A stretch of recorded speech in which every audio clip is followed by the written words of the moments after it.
Hey everybody, and I was going to say happy Tuesday, but it may not be Tuesday when you're listening, but it is Tuesday when we're recording. So happy Tuesday to all of you and to you, James. Yeah, you too. We are going to talk about the story of God's love, the flood, from Yeah. Genesis 6 to 8.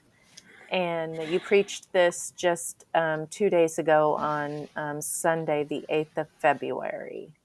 It was actually Correct? the 9th, but Oh, it was. that's Oh, all right. well, I'm at day off, Right. It's so I'll okay. catch up. I will catch up. I really liked that at the first part of the sermon you reminded us that Psalm 36:5 is kind of the theme verse for this story of God's love series for the year. And And here's a it's, little trick.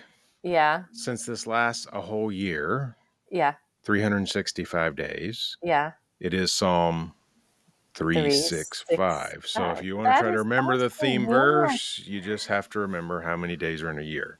So there you go. And where to put the little. Well, it's not Psalm 3, verse 65, but anyway, it'll give you an It's idea where to start. 36:5. Yeah, Okay. And it's your love, Lord, reaches to the heavens and your faithfulness to the skies. right. And I remember back in the day, we had a song that said that we sang based on Psalm 36:5 as I was growing up. I As remember a that chorus. too. Yeah. All right. So we had a couple of really good questions this week, and we're going to add those in.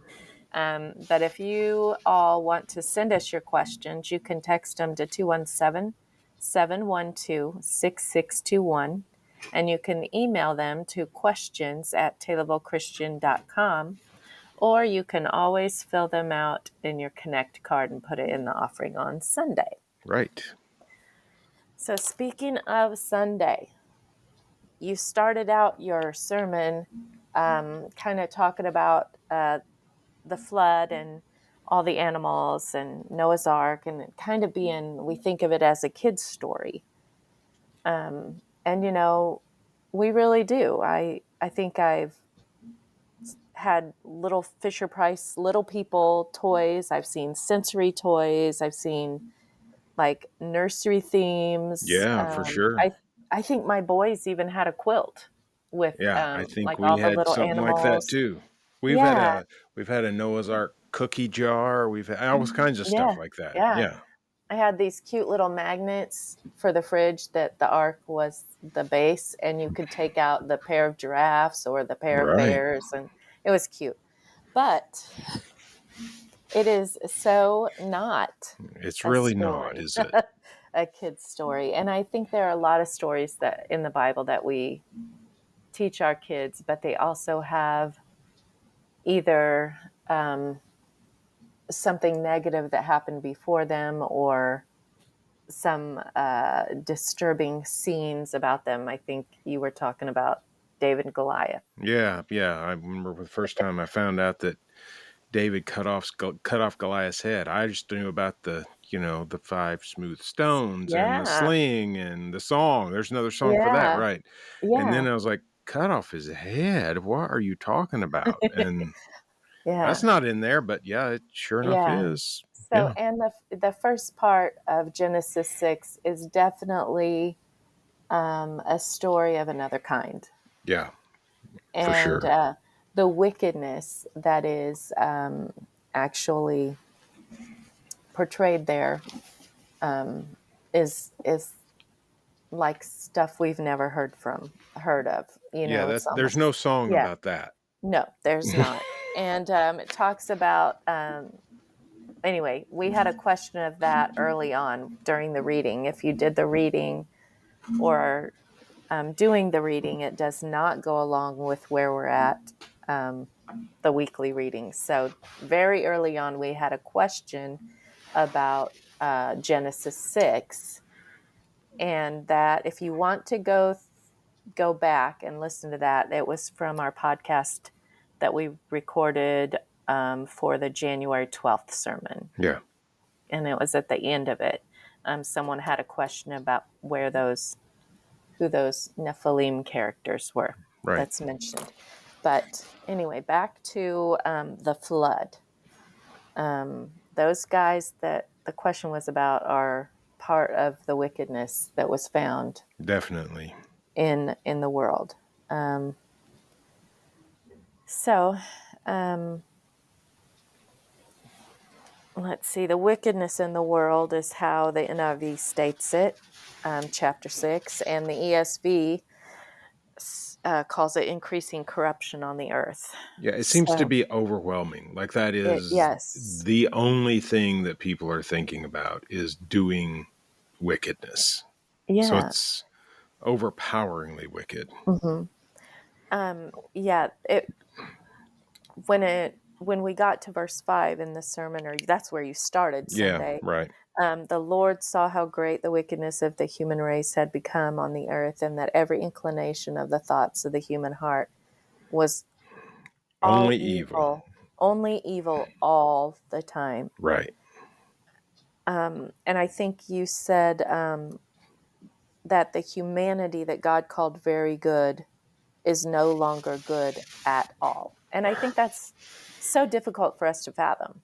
It is. It is. And that's the motivation for everything that happens after that. It's not just hmm that they had some bad thoughts or, somebody hmm said something that wasn't nice to someone else. This seems to hmm be overpowering wickedness. And that is what characterizes humanity at this time, Yeah, which is a complete corruption of what God intended for human right. beings.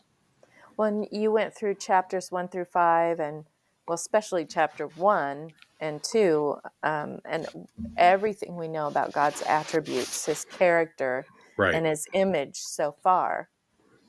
And now everything is bad and he regrets it. He regrets making them. He's going to wipe them from the face of the earth. Yeah, and early on in the series, you made a statement about something to the effect. I don't remember your exact words, but why would God create human beings knowing that it was going to hmm require the sacrifice of Jesus to bring hmm salvation, knowing Yeah. that they were going to sin? And then we get into this verse, Genesis 6, verse 6, which is troubling and a little problematic. The Lord regretted or repented from the fact that he had made human beings on the earth. hmm And it really raises a difficult, sort of sticky issue of how can God regret something? If God knows what's going to happen when he makes something, how can he regret it? Because he would have known from the beginning that it was going to happen. And I think this is one of those places where we have to be careful of like taking, it's almost like an analogy, taking it too far. So the writer of Genesis is trying to help us understand just how bad God feels about where humanity is at this point. So he's saying is looking back on this and thinking, "Oh, this is just a mess. It's a mistake that I even started this whole ordeal." Well, I think we need to not get too caught up in sort of, well, God is omniscient, he knows everything, and yet he did he not know how humans were going to be? Or, I don't know how all that worked, and I think we need to not worry too much about it. The point is, God is grieving so heavily that creation has been so terribly corrupted that it's almost unrecognizable from what he hmm intended it to be. And so Right. that's the prompting for why God does what he does, why we have the flood at all. Right. I think it's not fair to say, why did God even make man? Right. Because, you know, as a child, I'm sure I hurt my parents, Yeah. in my rebellious teenage years and or whatever. And then I know that I have children, and you know, one of them really does hurt me a lot, but I would never regret him. Never Exactly. regret him. And I would never change having him, and so God's not sorry that he made us. We And have God doesn't grieved just him. do us in, right? We've I mean, grieved him, and our as we grieved our parents, and as our children grieve us sometimes, It doesn't make them any less our children, and it doesn't diminish our love for them. Correct. And, that's kind of, we look at the attributes of God, and He's a holy God. He's a creator God. He is a jealous God, and He is a God of judgment. Are those things mutually exclusive? Can Well, He be one without the other? we're He's going to talk not. about that this coming week, as a matter of fact, Okay. because as we get into chapter 9, which is the sort of the aftermath of the flood, best Mm-hmm. known for the fact that it talks about the rainbow, which is an important part, but it's really more than just that. We'll get into the fact that we can't use one word or one image or one way to Right. describe God. God is too complex. I don't want to give away everything I'm going to say Sunday, Okay. so I won't go Yeah. much further than that. Okay. But the point is, um, if we ask 5 people to describe me, and they're, one of them is somebody I went to high school with, one of them is one of my kids, even if one of them is one of my parents, or if my grandparents were alive, one of them, and one of them is a ministry colleague, they are not going to use the same words Right. to describe me because they know different parts of me. And hopefully I'm not so inconsistent that they wouldn't recognize my character, Right. Yeah. but they're probably not going to use the same words. They're not going to describe exactly the same things just because they've seen different things in me. For sure. Um, and I think that's part of what we have to understand about God. God is so big and so powerful and so complex. If each one of Yeah. us is complex, and we are, then how much more difficult must it be to describe the very nature of God? So we'll talk more about that Sunday. Okay. So, that being said, what does it look like for us to bear the image of God, who has so many different attributes and characteristics? Right. So I think you boil it down where Jesus boiled it down: love Lord your God with all your mind, heart, soul, Mm-hmm. those kinds of things. And then love your neighbor as yourself. I mean, I think if we do that, we are bearing the image of God. I mean, if Mm-hmm. we show love for the people around us and we do our best to love God, we're on the right track. Now, will we be perfect? Maybe not, but I think we're in the right spot to get the job done. Right. So, this is a question that was asked. It was just given personally. When God wiped human beings from the face of the earth and all of the animals and everything in Genesis 6:7, where did they go? Surely, if He was disgusted with what He created, they didn't go to heaven. Right. So this is a New Testament question to ask, not an Old Testament question to ask.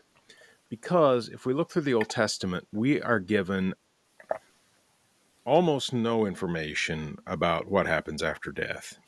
And the little we have is that there is a place of the dead called Sheol, which is Sheol.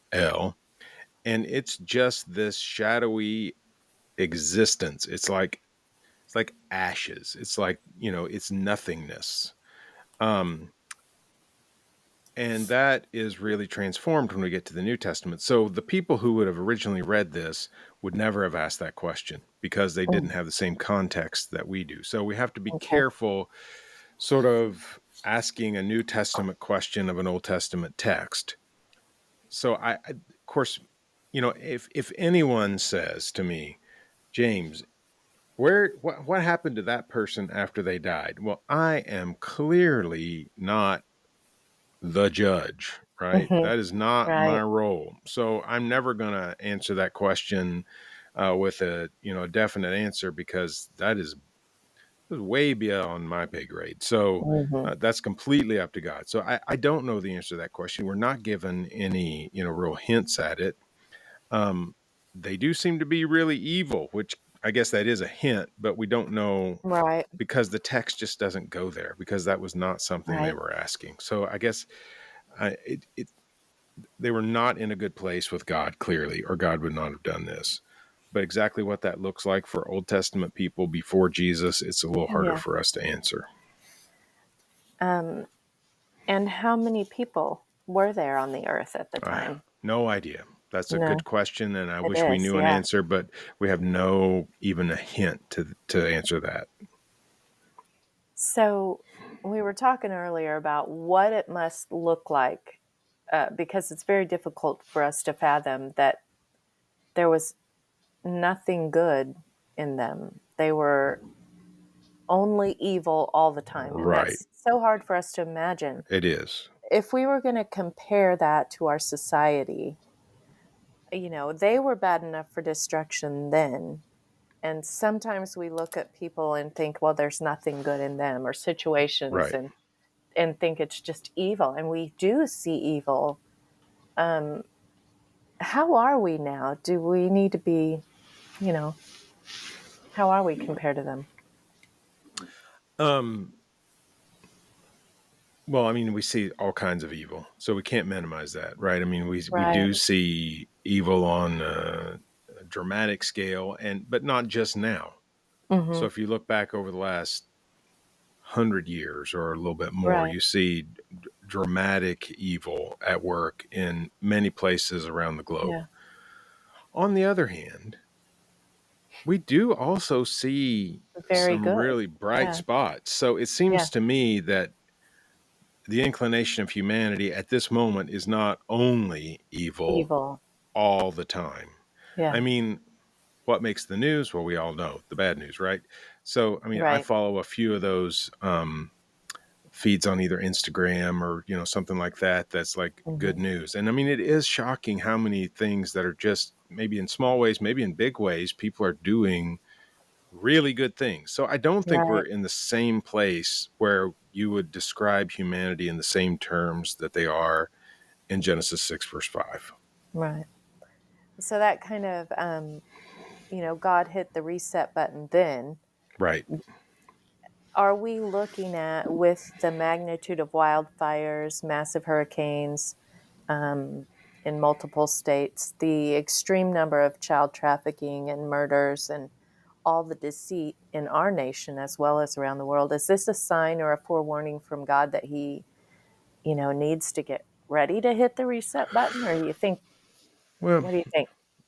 number one, this is another one of those places where I do not want to even attempt to read the mind of God because Right. I'm not capable of that. I can only go by what Scripture has to say. So I don't want to stray too far from that. And what I know Scripture has to say is, what do we deserve for our evil actions? Well, every one of us Hmm. deserves death. We know that.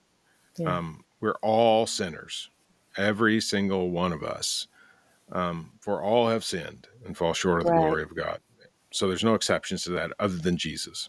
Right. So certainly there's sin in the world, and certainly what we deserve for that is what happened at the flood. Now, again, we'll talk about how God talks about that in the aftermath this coming Sunday. So we'll get to that a little bit. But then I look back in human history too, and I mean, there's been all kinds of evil and disasters. You can go back just even a short time, like 20 years ago, 21 years ago. Actually, it's right at 20 years ago. You had the tsunami that killed over Hmm. 200,000 people. Hmm. I mean, that's a tremendous number. So there's always going to be natural disasters. If you look at the plagues of the Middle Ages, you see, a big chunk of the population that's just gone and a Hmm. remnant remains. So there's been bad things that have happened throughout history. And I don't know that we want to say, well, just because we see a natural disaster today, that means that God is ready to, you know, bring some kind of Hmm. punishment on humanity. Do we deserve it? Hmm. Yeah. Um, but I would be careful to say, because we see powerful hurricanes or we see disease or whatever else, Yeah. that's the sign that means God's ready to act.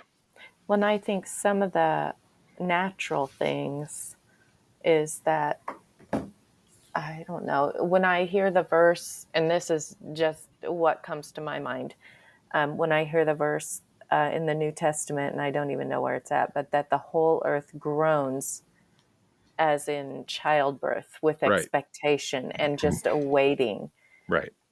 for Christ. And I think sometimes, not that I want to put a personality to the earth, but, you know,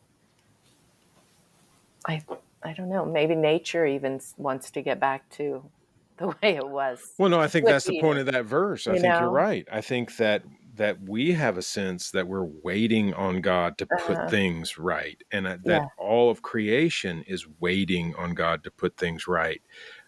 And so, we have this what we call the imminence of Christ's return, meaning it could happen any moment. Mhm.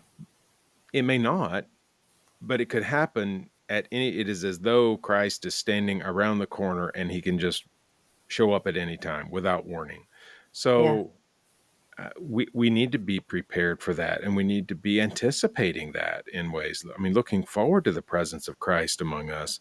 Um, whether some of these signs are, this means we're almost there, or whether Mhm. creation, I do like the sense of what you said, that creation is groaning for the return of Christ, for things to be made right. I Mhm. think that's true. When it's going to happen, Right.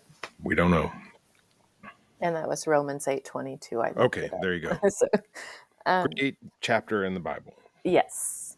All right. So I think we've determined that things are probably not worse than they were Well, back I think then. one figure demonstrates that. If you want to go back 100 years and look at Mhm. what happened in The just Holocaust. in Oh, World War One, yeah. okay, you have 15 to 22 million people die as a Mm. result of World War One. Well, that's over 100 years ago. Yeah.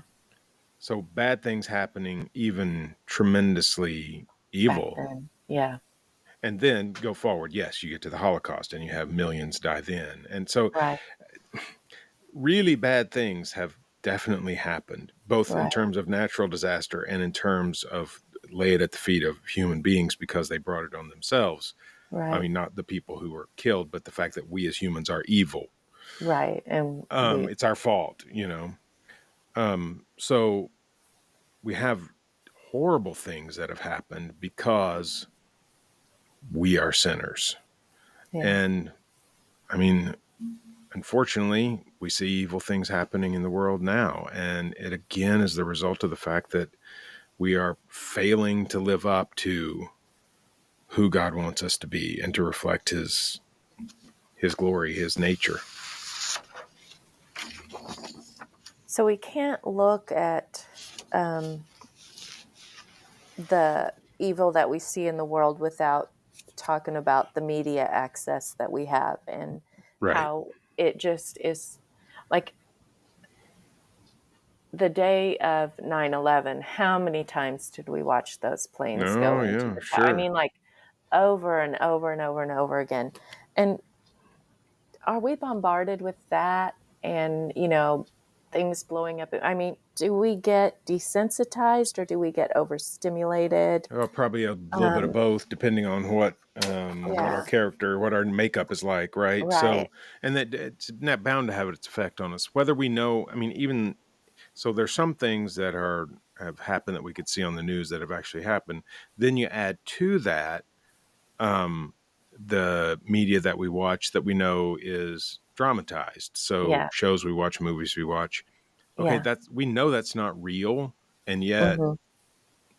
our minds also witness it and are not always good at sort of figuring out what's real and what's not real when those images flash before us and become part of Right. us. Why do you have a bad dream after you watch a horror movie? Well, because your mind is processing what you've seen. Yes. Yeah. And you know it's not real, but yet you've seen it. So it creates something within you. So, yeah, I think all that imagery, whether real or not real, has its effect on us and certainly makes us more aware of some of the evil that we wouldn't know about in the world if Mhm. we didn't have some of that. Now, in many ways, it's good for us to know bad things that are happening in the Right. world because maybe there's something we can do about it. So Yeah, it's a mixed bag. it is. I think my next question is both desensitization and overstimulation can move our focus from Jesus to our circumstances. Right. And is it possible to remain obedient like Noah did? He Yeah. had all that all around him. How do we cope with all that in our own modern day circumstances and be focused like Noah? Somehow Noah was able to not be like everything around him, and we're not given a lot of information on that, right? It's Mhm. not like we can look at the example of Noah and say, "Well, this is what he did to overcome the evil that surrounded him." So we don't have that.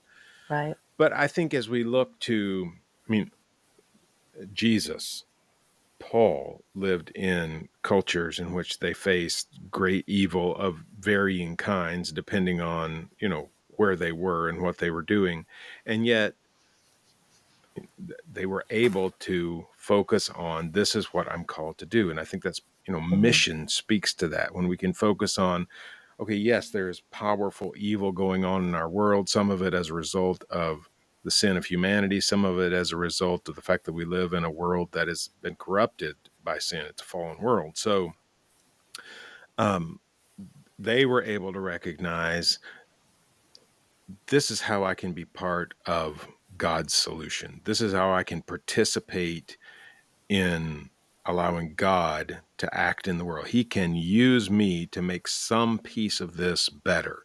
And I think when we can focus on that, focus on Yeah. what can be better, and focus on the fact that God can be at work in me to make it better, then there's a way forward. Otherwise Yeah. we just want to give up. Yeah.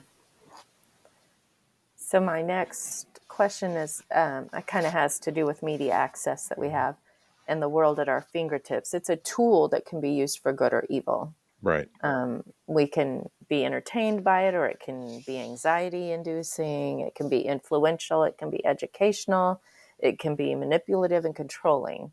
Yep. And like you just said, we're not told how Noah lived prior to the flood, only that he found favor in the eyes of the Lord. So, how do we allow the God of creation to bring order to our minds and hearts while we live in a world of disorder and chaos? Um, I think it does help to pay attention to the good things, right? I mean, we Mhm. can get online and doom scroll, right? Look at Right. all the Yes. horrible things that are going on in the Yeah. world, and there is no shortage of them. Yeah. Um, but also taking a few minutes to fill our minds with some of the good. So, Hmm. yes, we need to pay attention to the evil that's going on around us, and not just stick our heads in the sand and say, well, that's bad stuff and I don't want to know about it. Um, I don't think that's what Jesus did. I don't think that's what Paul did. And yet, I think it also does us good to pay attention to the beauty that God has put around us at times. If that's Right. a blessing from God, whether it's the beauty of nature or the beauty that we find in the people around us and who they are, and the blessing that they may be in our lives. So I think Hmm. we have to pay attention to both, and recognizing that God is at work in some really good ways, and we can jump in on that, and we can be blessed by the good things that are around us, and the beauty that God has given us can help us to keep our focus on the one who created us and on the one who designed us, Right. to make us a little more available to God, if nothing else, and to be the people that He's called us to be. Yeah. I can certainly tell a difference in my demeanor and the way I deal with things if I've been, say, Netflix binging, or when I allow, when I just turn on like a YouTube sermon or something Yeah. instead of just focusing on um, escapism, when I actually focus on, um, I mean, don't get me wrong, I love a good movie day, Yeah. love it, or just a, And there's nothing wrong with that. I no. mean, I But if it's certainly a am not. coping mechanism and it takes us away from where we Right. should be getting Right. our peace and our, And that can be what we watch, what we yeah, read, what we, right. Yeah. So anyway, I feel like that helps me once in a while, just to turn on a sermon, or, well, like this podcast, There you go. Right. anything. There we go. Yeah. All right. So let's talk about your bottom line sermon points. The one that you built on was God grieves over our sin. Well, and that's the key to understanding. It doesn't make the whole flood thing simple. Oh, well, God just sort of thought things were bad, so he's going to deal with it. But this sense that he was grieving over how overpowering sin had become and how it had corrupted the creation that Right. he had made. Yeah. So that helps us begin to understand why God did what he did. Doesn't make it simple, but it helps Right. us see more of that. And then, then we can sort of respond from there. That's the beginning Right. point. One of the things I was thinking about earlier was that when we talk about all of God's attributes and characteristics, he does not judge and punish without love, Right. and And we will come back to that more this coming week too. So yeah, that, I think and I kept saying this is two parts, and it really is. I don't usually right, like to yeah, do sort of two right, parts because so many people, you miss a Sunday and whatever, and I right. don't want to leave things hanging too much. But this is a big topic that It deserves, is, yeah, the more than just attention, 20 yeah, minutes. yeah.